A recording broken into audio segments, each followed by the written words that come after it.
Verilmiş xüsusiyyətlər hansı cümləyə aiddir?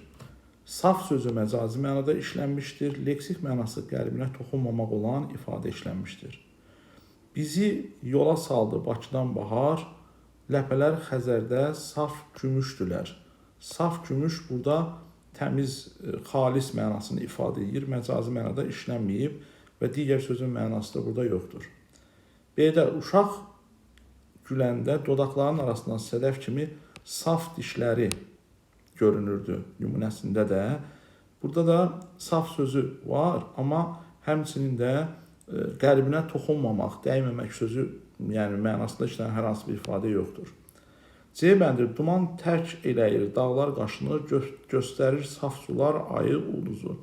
Burada saf, təmiz mənasında yenə həqiqi mənadadır, yəni məcazi mənada işləməyib və digər mənalı söz də yoxdur burada. Saf incidir hər bir sözü, onu seçməz qoza gözü. Saf, təmiz, yenə xalis mənasını ifadə edir və qəlbinə toxunmamaq mənası da burada yoxdur. E-də qaratel ikramın xətrinə dəymir. Xətrinə dəymir, yəni qəlbinə toxunmur. Onun öz atası kimi saf insan olduğuna şübhə etmirdi. Buradakı saf sözü, yəni təmiz, düzgün, doğru, dürüst mənasını bildirdiyinə görə məcazi mənada işlənib. Doğru cavab E bəndidir. Eyler-Venn diaqramına və nümunələrə əsasən doğru fikirləri müəyyən edin. Mirzə Ələkbər Sabir uşaq ədəbiyyatının ən görkəmli nümayəndələrindən biridir. B. Mənimlə eyni partda oturan uşaq ədəbiyyatı çox sevir. Həm müəyyən, həm də qeyri-müəyyən yəli çalda olan isim işlənmişdir. Bir Aya aid edilib. Aya baxırıq. Müəyyən yəli çalda olan isim ədəbiyyatının, uşaq ədəbiyyatı, uşaq sözü isə burada qeyri-müəyyən yəli çaldır. Ona görə birinci fikir doğrudur. 2-də çıxışlı halda olan isim işlənmişdir. 2 də bir aya aid edilib. Nümayəndələrindən çıxışlı halda olan isim mücərrəd isimdir. Nümayəndələrindən sözdür çıxışlı halda olan söz. Nümayəndə sözü insan anlayışı bildirən sözdür. Ona görə konkret yox, mücərrəd sözdür. Ona görə 2-ni çıxırıq. 3-də fərqləndirilmiş sözlər ismin eyni halındadır. Uşaq ədəbiyyatı nümunəsində uşaq sözü yəli çaldadır. Uşaq ədəbiyyatı çox sevir nümunəsində adlı haldadır. Ona görə eyni haldadır, aid edilən eyni haldadır verilən fikir səhvdir. 4-də səs və hərf tərkibi fərqlənən isim işlənmişdir. Səs və hərf tərkibi fərqlənən hər iki nümunədə uşaq sözündən sonra ədəbiyyat gəldiyinə görə, eləcə də ədəbiyyat sözünün özündə y-nın biri düşdüyünə görə, yəni fərqlənmələr yaranır. Ona görə 4-cü fikir ortaq xüsusiyyət kimi verilib, düzgün fikirdir. 5-də həm sadə, həm də düzəltmə işlemi işlənmişdir. Həm uşaq və ədəbiyyat, biri sadə, biri düzəltmə, hər ikisində işlənib, amma bu yalnız B-yə aid edilib. Bu 5 ortada yazılmalı idi. Ona görə 5-ci fikir səhvdir. 6-da təsirli halda olan isim işlənmişdir. Uşaq ədəbiyyatı çox sevir. Nəyi sevir? Təsirli halda olan isim gördüyümüz kimi B-yə aiddir. Bu isə doğru fikirdir. Doğru cavab B bəndi yalnız 1, 4, 6 cavabıdır. Hansı sözün yazılışı doğrudur? Giley güzar sözündə ikinci söz ü ilə yazılmalı idi. Təhkiyə sözündə G ilə yox, Q ilə yazılır. Ehtiyat sözündə bir y samiti var. Mesenat sözündə bir s samiti var. Kalkulyator sözünün yazılışı isə doğrudur. Cavab E bəndi. Klasteri tamamlayın. Ahəng qanuna tabe deyil, kar samiti işlənmişdir. Yazışı ilə deyilişi fərqlənir. Birinci söz mənəviyyat sözü uzun tələffüz olunan sait işlənməmişdir. Mənəviyyat sözündə uzun tələffüz olunan sait işləndiyinə görə birinci fikir avtomatik olaraq sıradan çıxır. 2-də memorial sözündə samitlərdən heç birinin kar qarşılığı yoxdur. Sözə y samiti artırıldığına görə samitlərdən kar qarşılığı olan y samiti var. C bəndi modeliyer sözündə dodaqlanan sait işlənmişdir. Demək bu sözdə kar samit işlənmişdir tələbi yoxdur. M cingiltili, D cingiltili, L cingiltili, Y cingiltili, R cingiltili. Həmçinin modeliyer də olduğuna görə dodaqlanan sait də yoxdur. 4-də məmnunluq sözündə iki cingiltili samitlərdən heç birinin qarşılığı yoxdur. daha doğrusu Cingiltili samitlərdən heç birinin qarşılığı yoxdur. Məmnunluq sözündə sondakı q olur, n-dan n tələffüz olunur. Ahəng qanuna tabe deyil, bəli, ahəng qanuna tabe deyil. Çar samit işlənmişdir, sondakı q, x olur, bəli, düzdür. Yazışı ilə deyilişi fərqlənir, bəli, düzdür. Cingiltili samitlərin heç birinin qarşılığı yoxdur. M və n samitləri var sözdə, heç birinin qarşılığı yoxdur. Gördüyümüz kimi doğru cavab D bəndidir. E bəndə monastır sözündə 3 cingiltili 2 çar samit işlənmişdir. Demək, bu nümunədə isə monastır yazışı 3 cingiltili M, N və R işlənib. 2 çar samit işlənmişdir. Bu tələb düzdür. Ahəng qanuna tabe deyil. Demək, O və A, I üçü də qalın sait olduğuna görə ahəng qanuna tabedir. Avtomatik birinci tələb sıradan çıxır, ona görə E bəndi tələbi ödəmir. Doğru cavab D bəndidir. Bəndlərdən birində tələffüz şəklində verilmiş sözdə aşağıdakı qayda əksini tapmamışdır. Söz ortasında B, M samitlərindən əvvəl gələn M samiti M kimi tələffüz olunur. A bəndində sümbüldən sözü var. Sümbül sözü N samitindən yazılır. N-dan sonra B gəldiyinə görə N-M-ya çevrilib. Qayda öz əksini tapıb. B-də yolcu kanalın yaxınlığında zəmbilini yerə buraxıb bir daş üstündə oturmuşdu. Zəmbil sözdə N ilə yazılır, amma nümunədə B kimi tələffüz olunur gördüyümüz kimi. Bu da qaydaya uyğundur. C bəndindəki sönməz sözü N-M yazılmalıdır, amma M kimi tələffüz olunub. C bəndində tələb ödəyir. D bəndində bağçada açan zambaq çiçəkləri ətrafa təravət və gözəllik saçırdı. Buradakı zambaq sözündə də N, B yazılır, amma M kimi tələffüz öz əksini tapıb, bu da qaydaya uyğundur. E bəndindəki o uşaqlıqda atasına kömək üçün bir neçə il hamballıq edib çörək pulu qazanmışdı. Burada hamballıq sözündə N yazılmır, elə M yazılır. Yəni yazılışı da M ilə olan sözdür. Ona görə bu qayda öz əksini tapmamışdır. Doğru cavab E bəndidir. Müharibənin gətirdiyi pərişanlıq bütün şəhərin üzərinə kölgə salmışdır cümləsində işlənməmişdir. Xələl gətirmək frazeoloji birləşməsinin sinonimi şəhərin üzərinə kölgə salmışdı ifadəsi, yəni şəhərə xələl gətirmişdi mənasındadır. Ona görə A bəndi işlənmişdir. B bəndi xoşbəxtlik sözünün antonimi xoşbəxtlik, pərişanlıq sözünün antonimidir, bu da işlənmişdir. C bəndi məna tayları eyni diksiyasına aid olan amonim, yəni bu nümunədə elə bir amonim söz yoxdur, elə bir amonim söz işlənməmişdir. Məsələn, burada sal sözü var, müxtəlif mənasına aid olan sal və salmaq, amma eyni diksiyasına aid olan amonimdən söhbət gedə bilməz. Doğru cavab C bəndidir. Tərkibində uzun tələffüz olunan saitin işləndiyi söz, məsələn, müharibə sözü, məcazi mənaya malik olan söz, yəni gördüyümüz kimi frazeoloji birləşmə var nümunədə başlanmışda qeyd etdiyimiz kimi avtomatik məcazi mənalı söz də var deməkdir. Doğru cavab C bəndi. Hansı cümlədə fərqləndirilmiş söz termin kimi işlənmişdir?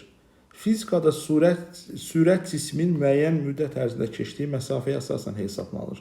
Burada gördüyümüz kimi fizikadakı sürətdən söhbət gedir və bu söz terminoloji funksiya daşıyır. A bəndi doğru cavabdır. Digər cavablara baxaq. O saat sevgili anasının surəti gözlərinin önündə canlandı. Yəni sevgili anasının siması, üzü mənasındadır. Burada surət sözü ümüşləş mənadadır. C bəndə xəbər verdilər ki, qonaqlar gəldi. Burada xəbər qrammatikadakı xəbər deyil, xəbər sözü ümüşləş mənadadır. D bəndə quşlar cəhcəh vurub ahəng yaradırdılar. Bu ahəng qanunu mənasında deyil, ona görə ümüşləş mənadadır. E bəndə bu musiqi mənə ruh yüksəkliyi və enerji verir. Buradakı da yenə enerji sözü, yəni mənə ruh verir mənasındadır. Yəni terminoloji, fizikadakı enerji mənasında deyil. Doğru cavab A bəndidir.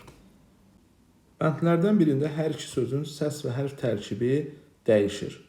Uşaq oyuncağı nümunəsində birinci tərəf X tələffüz olunur, amma ikinci tərəfin tələffüzündə fərq yoxdur. Ona görə A ola bilməz.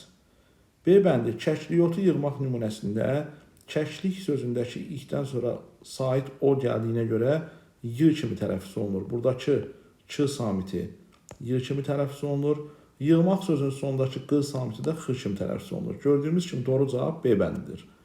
Digər cavablarda şərikli çörəkdə birinci tərəfdə tələffüzdə fərq yoxdur. Ç şərik sözündə ç olduğu kimi qalır. Amma çörək sözü ilk kimi tələffüz olunur. Yalnız birinin tələffüzü fərqlənir, tələb ödənmir. D-də qanad açmaq nümunəsində d-dan sonra sait gəldiyinə görə d yerində qalır və açmaq sözündə x olur. İkisindən biri fərqlənir, bu da tələb ödənmir. E bəndində tüfəng qundağı nümunəsində də sondakı c samiti ç kimi tələffüz olunsa da qundağı sözünün yazışı və tələffüzü fərqlənmir. Testin doğru cavabı B bəndidir. Hansı bənddən nöqtələrin yerinə uyğun saitlər yazılmalıdır?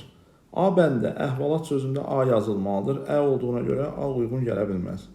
B bəndə həyəcan sözündə Ə, gülləbaran sözündə A, novella sözündə O yazılmalıdır. Deməli, doğru cavab B bəndidir. Digər cavablara baxaq. Nəbatat sözündə A yazılmalıdır. Ona görə Əyə uyğun deyil, C çıxdı. Peşəkar Ə yazılmalıdır. Nostalji O yazılmalıdır. Buna görə çıxdı. Y-də səadət sözü Ə yazılmalıdır. Toponim sözü isə O yazılmalıdır. Buna görə Y bəndində doğru deyil. Testin doğru cavabı B bəndidir. Hansı cümlədə ismin quruluşca hər üç növünə aid sadə düzəltmə mürəkkəb sözlər işlənmişdir? A bəndi, bu istedadlı bəstəkar eyni zamanda bizim diqqətimizi bir yazısı, bir dramaturq kimi cəlb edir. Bu cümlədə rahatlıqla onu görmək olar ki, mürəkkəb isim yoxdur. Yəni, mürəkkəbə aid hər hansısa bir nümunə yoxdur. B-də, həkim möhkəm durdu, o çarıxmadı, hədə qorxudan da bir şey çıxmadı. Həkim sadə, hədə qorxu mürəkkəb, amma bu cümlədə düzəltmə hər hansı bir isim yoxdur. C-də, Gülzar yığışdırır tör-töküntünü, sonra da həyətdə çırpır örtünü. Tör-töküntü mürəkkəbdir, həyət sadədir, örtü, örtmək, örtü, qorxu, qorxmaq, qorxu. Bu sözdə düzəltmədir. Deməli, tələbi C bəndi ödəyir. Doğru cavab C-dir. Digərlərə baxaq. Gücsüzlükdən özünü hamı günahkar bilir. Bu təhqirə dözməyi xalq özünə ar bilir. Gücsüzlük düzəltmə, təhqir sadə, xalq sadə, amma mürəkkəb isim yoxdur burada. Mürəkkəb yoxdur. E-də otaqdan kəşliyotu iyi gəlir, armudu stəkanda sarı kəşliyotu çayı buğlanırdı. Otaq sadə, kəşliyotu mürəkkəb. Amma burada düzəltmə söz armudu var, bu isə isim deyil, sifətdir. Yəni bu cümlədə düzəltmə isim olmadığından E-də tələbi ödəmir. Doğru cavab C bəndidir. Cədvələ əsasən uyğun fikirləri müəyyən edin. Olimpiyada sözünün tələffüzündə O, A olur, İ və A saitinin arasında Y samiti girir. Doğru tərəfə baxaq. Səslərin sayı hərflərin sayından çoxdur. Y samiti əlavə olunduğuna görə bir düzgün fikirdir. 2. Saitlərin sayı samitlərin sayından çoxdur. Sait 1, 2, 3, 4, 5. Yəni 5 sait var. 1, 2, 3, Y4, D5, 5 samit var. Demək çox deyil, bərabərdir. Bu doğru fikir deyil. 3. Ahəng qanuna tabe deyil. Ahəng qanuna tabe deyil, bəli, ahəng qanuna tabe deyil. Bu düzgün fikirdir, amma yanlış fikir kimi verildiyinə görə uyğun deyil. 4-də saitlərdən biri qalın, açıq, dodaqlanandır. Saitlərdən demək biri qalındır, açıqdır və dodaqlanandır. Qalın saitlər 3 dənə A var. Açıq saitlər bunların üçü də açıqdır, amma dodaqlanan heç biri ödəmir. Deməli, bu yanlışdır. Yanlış tərəfdə verildiyinə görə uyğun verilibdir. Uyğun gələn variantlar 1, 4, C bəndidir. Bəndlərdən birində fərqləndirilmiş sözlər bir-biri ilə münasibətdə antonim deyil. A bəndində adgöz və gözütox sözləri verilib. Biz bilirik ki, adgöz və gözütox sözləri bir-birinin sinonimidir. Doğru. Bunlar, daha doğrusu antonimidir. Bizdən antonim soruşurdu. Ona görə bu bənd antonim olan bənddir. A bəndi doğru deyil. B bəndində usta ona müstəqil iş tapşırır, addım başı yoxlayırdı. Addım başı sözü var, yəni tez-tez. Əntiqə hərdən özünə cürət verib ağasından soruşurdu. Hərdən, yəni bəzəndir. Tez-tez bəzən sözləri antonimdir. Yəni addım başı hərdən sözləri antonimdir, doğru. C-də o ilk baxışdan O altruist bir şəxs kimi hamının diqqətini cəlb etmişdi. Altruist sözü var. Bir də indi uşaqlar mənə gülmək, sataşmaq istəyəndə egoist insan kimi qələmə verirlər. Egoist və altruist sözləri bir-birinə əks mənalı sözlərdir. Ona görə C bəndə doğru deyil. D-də kiminin üzündə şadlıq və cürət, kimisində qorxu və heyrət görünürdü. Qorxu, mən səni görmüşəm söz sərkərdəsi, alovlu, qüdrətli, cürətli, mətin, cürətli. Qorxu və birinci cürətli sözləri biri isimdir, biri sifətdir. Və qorxu, cürət sözləri bir-birinin əksi ola bilər. Cürətli deyil. Ona görə doğru cavab D bəndidir. E bəndində verilən mədənilik və barbarlıq sözləri də bir-birinin antonimidir. Ona görə cavab ola bilməz. Doğru cavab D bəndi. Uyğunluğu müəyyən edin. Yönlük halda işlənərkən tələffüzdə söz kökündəki dəyişiklik baş verir. Çıxışlıq halda işlənərkən hal şəkilçisi fərqli tələffüz olunur. Demək, babaya və babadan artırırıq. Babaya sözü babıya olur, kökdə dəyişiklik baş verir. Yəni, demək, A aiddir 1-ə. İkinci, körpüyə, körpüdən. Körpüyə sözündə kökdə dəyişiklik baş vermir. Körpüdən formasında olanda da çıxışlı hal şəklində də heç nə olmur. Deməli, B bəndə heç birinə uyğun gəlmir. Limon sözü. Limon sözündə limona, limondan olsa, limona dəyişiklik olmaz, amma limondan çıxışlı hal şəklisi fərqli tələffüz olunur. Deməli, limon aiddir 2-yə. D bəndi, qələm sözünə, qələmə artırsaq hansısa bir şey olmaz, yönlük halda. Amma qələmdən desək, qələmdən olacaq. D aiddir yenə 2-yə, C ilə D. E-yə baxaq, dəvə sözünə, dəvəyə artırsaq, dəviyə olacaq, dəvədən sözündə dəyişiklik olmayacaq. Deməli, E də 1-ə aiddir. Doğru cavab 1, A, E, 2, C, D-dir. Yəni, B bəndidir. Sözlərdən biri amonim olmaqla yanaşı, həm də termindir. Təsnif sözü, məsələn, saitlərin təsnifi, bölgüsü mənası var. Bir də muğamda təsnif var, muğam təsnifləri. Yəni, muğam təsnifi mənasında bu söz termindir. Deməli, həm amonimdir, həm də terminoloji funksiyası var. Cavab A bəndi. Sarı sözü, yəni amonimdir, amma termin kimi işlənə bilməz. Kosinus sözü termindir, amonimliyi yoxdur. Oxşamaq sözü amonimdir, termin deyil. Baş sözü amonim xüsusiyyəti daşımadığından ümumiyyətlə heç termin variantına da baxmağa ehtiyac yoxdur. Doğru cavab A bəndi. Bəndlərdən birində mənsubiyyət şəkilçili sözlərin hamısı adlı haldadır. A bəndi, sən çıxdın qarşıma duzla, çörəklə, bağından dərdiyin güllə, çiçəklə. Qarşıma sözü mənim qarşım A yönlük haldadır. Bağından, sənin bağından çıxışlı haldadır. Adlı haldadır, tələbi ödənməyib. B bəndi, bağından gül çiçək dərdim, Təbrizim, yenə təzələndi dərdim, Təbrizim. Bağından sözündə yenə mənsubiyyət şəkilçisi olsa da çıxışlı hal şəkilçisi var, adlı hal tələbi ödənmir. C-də coşur damarlarda qanı, Təbrizim, yoxdur bu mərdlərin sanı, Təbrizim.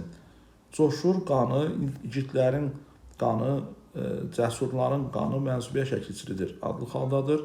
Təbrizim sözü mənsubiyyət şəkilçili adlı haldadır. Yoxdur bu mərdlərin sanı, mənsubiyyət şəkilçisi adlı haldadır. Təbrizim adlı haldadır. Doğru cavab C bəndidir. D bəndində çiçəyinə, gülünə sözündə adlı hal tələbi pozulub. E bəndində hüsnünə sözündə adlı hal tələbi pozulub. Doğru cavab C bəndidir. Hansı sözün yazılışı doğrudur? Asfalt sözü F ilə yazılır. Töhfə sözü də F ilə yazılır. Təhkiyə sözü Ç ilə yazılır. Sillogizm sözü O ilə yazılır. Simfoniya sözünün isə yazılışı doğrudur. Cavab D bəndi. İfadələrdən biri həddindən artıq lovğa, özündən razı olmaq mənasını gəlir. Dəyirmanın boğazına ölü salsan diri çıxar, bu diribaş adamlara deyilir. Könülləri fərq etmək lovğalıq deyil, əksinə xoş xarakterə malik olan insanlara aiddir. Dildir ötmək çox danışmaqdır. Özünə umac ova bilməyib özgəsinə ərişdə kəsmək, özünə aid olmayan işlərlə məşğul olmaq mənasındadır. Ağzına çullu dovşan sığmamaq isə özündən razılıq, lovğalıq, yekəxana şəkildə danışmaq mənasına gəlir. Doğru cavab E bəndidir. Hansı bənddə sinonim cütlük pozulmuşdur? Öyünmək fəxr etməkdir, öyrəşmək, alışmaq, isinişməkdir. Doğru. Nöqsan qəbahətdir, nizamsız, dağınıqdır. Bu da doğru. Lider, rəhbər, qucaq, ağuş, bu da sözlərdə sinonimdir. E bəndə xəzinə, dəxinə, hökmdar, padşah sözlərdə sinonimdir. D bəndəki əzaf və zülümkar sinonim ola bilməz. Çünki əzaf və zülüm ola bilər. Bunlardan biri isimdir, biri sifətdir. Möhtəşəm və gözəllik sözlərindən də birincisi sifətdir, ikincisi isimdir. Yəni bunlar əzafla zülüm, möhtəşəmlə gözəl ola bilər. Burada sinonim cütlük pozulur. Doğru cavab D bəndidir. Hansı sözdəki sahitlərdən ikisi qalın, açıq və dodaqlanmayandır? Demək, optimal sözündə A kimi tələffüz olunur. A, 2 A sahiti var. Qalındır, açıqdır və dodaqlanmayandır. Cavab A bəndidir. Obyekt sözündə 2 sahit var. Biri qalındır, biri incədir. Amonim sözündə 3 sahit var. Yəni bunlardan ikisi qalındır, amma dodaqlanmayan 2 dənə yoxdur. Yəni yalnız bir dodaqlanmayan var. Olmaya sözündə 2 yox, 3 qalın var. 3 qalın var və bunlardan da ikisi dodaqlanmayan deyil, ikisi dodaqlanandır. Oxşayan sözündə də yenə 3 qalın var. Bunlardan ikisi açıq olsa da dodaqlanmayan 2 dənə yox, 1 dənədir. Çünki oxşayan, olmaya kimi tələffüz olunur. Testin doğru cavabı A bəndidir. İsimlərdən biri mücərrəddir. Biz bilirik ki, maddi varlıqların adını bildirən, ad bildirən sözlər mücərrəd isimdir. Maddi olmayan varlıqların adını bildirənlər isə mücərrəd isimdir. Ağac, kitab, insan, çiçək maddi olan varlıqlardır. Müəllimlik isə peşə sənət maddi olmayan varlıqdır. Doğru cavab D bəndidir. Cümlələrdən birində fərqləndirilmiş sözün tələffüz şəkli yanlışdır. Hədiyyəni parlaq selofan kağızına bükdük və üstünə qırmızı lent bağladıq cümləsində o ilə yazılsa da sellofan yazılır, sellofan deyilir. Bu düzgündür. B bəndində qədim dövrlərdə tac qoyma mərasimi xüsusi ayinlərlə müşahidə olunurdu. Tac qoyma sözündəki c yox, elə c kimi tələffüz olunmalıdır, yazıldığı kimi. Tək hecalı sözdür, tac qoyma yox, tac qoyma olduğu kimi qalır. Doğru cavab ona görə B bəndidir. Digər cavablara baxaq. Dağlardan topladığı öskürək otunu nəm yerdə qurudub qışa saxladı. Ösküdür bu. Söz ortasındakı kar samit gəldiyinə görə C olub. Öskürək otu Ç-dan sonra sait də gəldiyinə görə Y tələffüz olunur. Bu da doğrudur tələffüzü. D-də qədimdə insanlar gizditkən yarpağından dərman və boyaq kimi istifadə edirdilər. Gizditkən yazılır, gizditkən deyilir. Bu da doğrudur. E bəndi tarix boyu nadanlıq bəşəriyyətin ən böyük bəlalarından biri olub. Nadanlıq yazılan bu söz nadanlıq şəklində tələffüz olunur. Doğrudur. Testin doğru cavabı B bəndidir. Bəndlərdən birində uyğunluq pozulmuşdur. Yerə göyə sığmamaq, frazeoloji birləşməsi çox xoşbəxt olmaq, şad olmaq deməkdir. Gözü ayağının altını görməmək isə, yəni həddindən artıq bir məsələyə qarşı yuxarıdan aşağı baxmaqdır. Yəni heç kimsəni saymamaq mənasıdır. Ona görə burada ümumiyyətlə sinonimlik söhbəti yoxdur. Hansı nümunədə uyğunluq pozulmuşdur deyilirdi. Ona görə cavab A bəndidir. B bəndə ürəyi tutmaq xoşuna gəlmək deməkdir. Xoşuna gəlmək və ürəyi tutmağın əksi də zəhləsi getməkdir. C bəndi könlünü almaq, ürəyini ələ almaqdır. Ürəyini almaq, könlünü almağın antonimi də qəlbinə dəyməkdir. D bəndində can vermək, canını bağışlamaq. Yəni can vermək, ölüm ayağında olmaq, canını bağışlamaq da ölmək, canını bağışlamaq da ölməkdir. Dünyaya gəlmək isə doğulmaqdır. Bu da antonimi doğrudur. E bəndi boynuna götürmək, bir şeyi qəbul etməkdir. İşin altına girmək, bir də bir işi qəbul etməkdir. Yaxasını kənara çəkmək isə işi qəbul etməyib kənar gəzməkdir. Doğru cavab A bəndidir. Hansı sözlərdə nöqtələrin yerinə ayrı-ayrılıqda bir-biri ilə qarşılıq təşkil edən samit cütlüyü yazmaqla yeni sözlər yaratmaq mümkündür? Məsələn, birinci sözdə zəfər və səfər sözünün hər ikisini işlətmək olar. 1. İkinci sözdə yenə zəhər və səhər sözünü işlətmək olar. 2. Üçüncü sözdə ya icazə olar, ya icarə olar. R-nın qarşılığı yoxdur, icazə deyə söz yoxdur. Ona görə 3-ü götürə bilmərik. Dəyişkən sözündə ç yazılmalıdır. Dəyişkən, dəyişsən, bunların da heç birini qarşılığı ilə əvəz etmək mümkün deyil. Nicah sözündə isə həm nicah, həm nikah sözü var. İki sözün hər ikisi var. Ona görə 5-i də götürməliyik. Doğru cavab 1, 2, 5. Verilmiş nümunə ilə bağlı yanlış fikirləri müəyyən edin. Bu meşə gül meşəli, 6 tər bənövşəli. Bir kişinin minoğlu, hamısı bir peşəli. Bütün misralarda amonim söz işlənmişdir. Birinci misrada gül, ikinci misrada tər, üçüncü misrada min və bir, dördüncü misrada bir sözləri amonimdir. Deməli, bu fikir doğrudur. 2-də yalnız qrammatik mənaya malik olan söz işlənmişdir. Yəni, nümunənin heç bir misrasında köməkçilik hissəsi yoxdur. Bütün sözlər əsaslı hissəsi olduğuna görə ikinci fikir səhvdir. Bizdən tələb olunan biri 2. Üçüncü fikir, dördüncü misradakı sözlərdən birində uzun tələffüz olunan sait işlənmişdir. Hamısı bir peşəli nümunəsində uzun tələffüz olunan sait yoxdur. Nə hamısı, nə bir, nə peşəli sözü uyğun deyil. Deməli, bu fikir də səhvdir. Ağlamaq sözünün antonim işlənmişdir. Nümunədə gül sözü olsa da, buradakı gül sözü çiçək mənasındadır, feil mənasında deyil. Ona görə bu fikir də səhvdir. Təravətli təzə sözlərinin sinonim işlənmişdir. 6 tər bənövşəli, buradakı tər sözü təravətli təzə mənasındadır. Deməli, düzgün fikirdir. Doğru cavab 2, 3, 4-dür. Rəşadətli sözünün leksik təhlili ilə bağlı yanlış fikirləri müəyyən edin. Həm leksik, həm də qrammatik mənaya malikdir. Bəli, bu söz əsas nitq hissəsi olduğuna görə həm leksik, həm qrammatik mənaya malikdir. Bir düzgün deyil. Leksik mənasına görə möhtəşəm, dəbdəbəli, təmtəraqlı deməkdir. Rəşadətli, cəsur, cürətli, igid, qəhrəman deməkdir. Yəni, möhtəşəm, dəbdəbəli sözünə əlaqəsi yoxdur. Ona görə bizə lazım olan cavablardan biri 2-dir.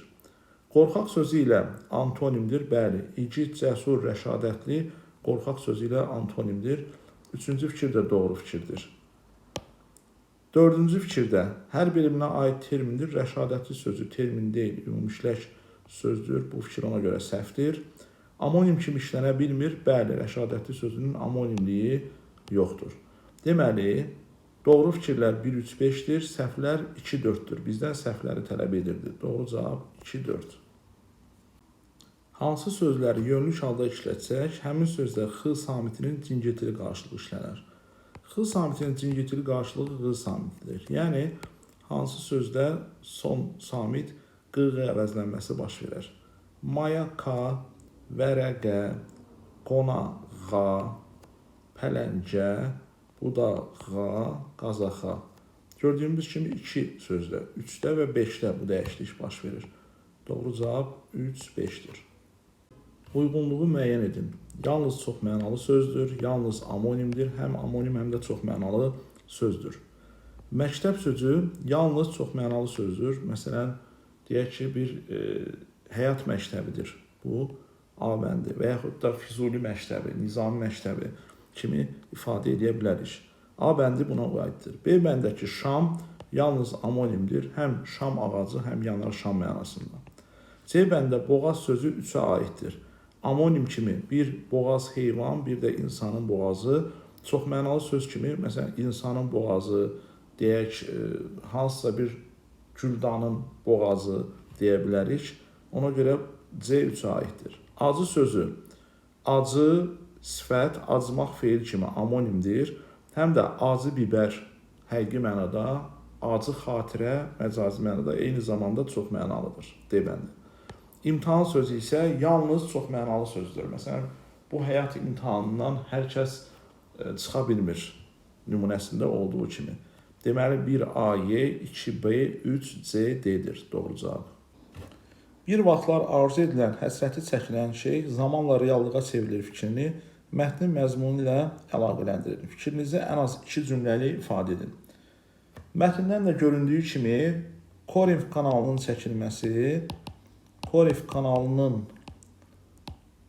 çəkilməsi ta qədim zamanlardan, çəkilməsi üçün ta qədim zamanlardan, məsələn, eramızdan əvvəl 8-ci əsrdən cəhd olunmuşdur. Buna yalnız nə vaxt? Buna yalnız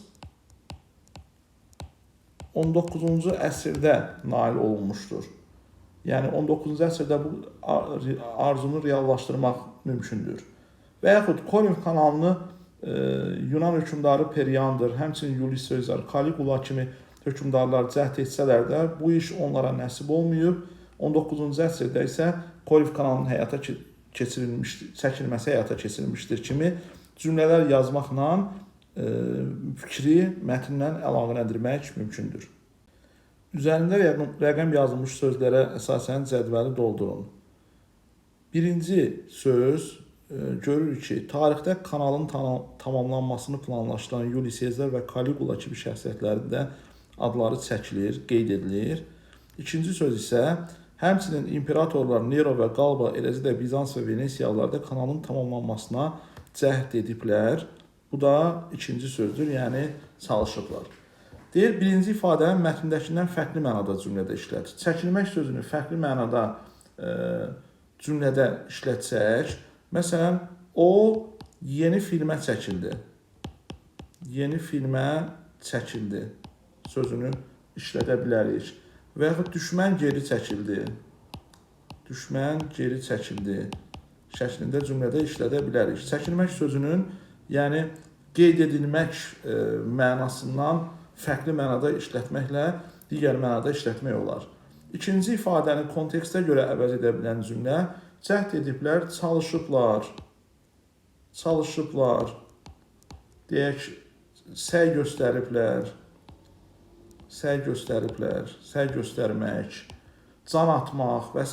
sözlərlə əvəz etməklə cədvəli tamamlamaq mümkündür. Mətnə əsasən verilmiş cümlədə nöqtələrin yerinə uyğun ifadələr yazmaqla cümləni tamamlayın. Mətnin əsasında diqqətlə oxuyanda görürük ki, Corinth kanalı bir tərəfdən dünyanın ən dar su kanalı, digər tərəfdən isə dünyanın ən gözəl nəqliyyat kanallarından biridir. Və yaxud Corinth kanalı bir tərəfdən Saronik körfəzini Korint körfəzi ilə birləşdirir, digər tərəfdən Peloponnes yarımadasını Balkan yarımadasından ayırır kimi bu iki cümlədən birini yazaraq buna uyğun şəkildə mətni tamamlamaq olar.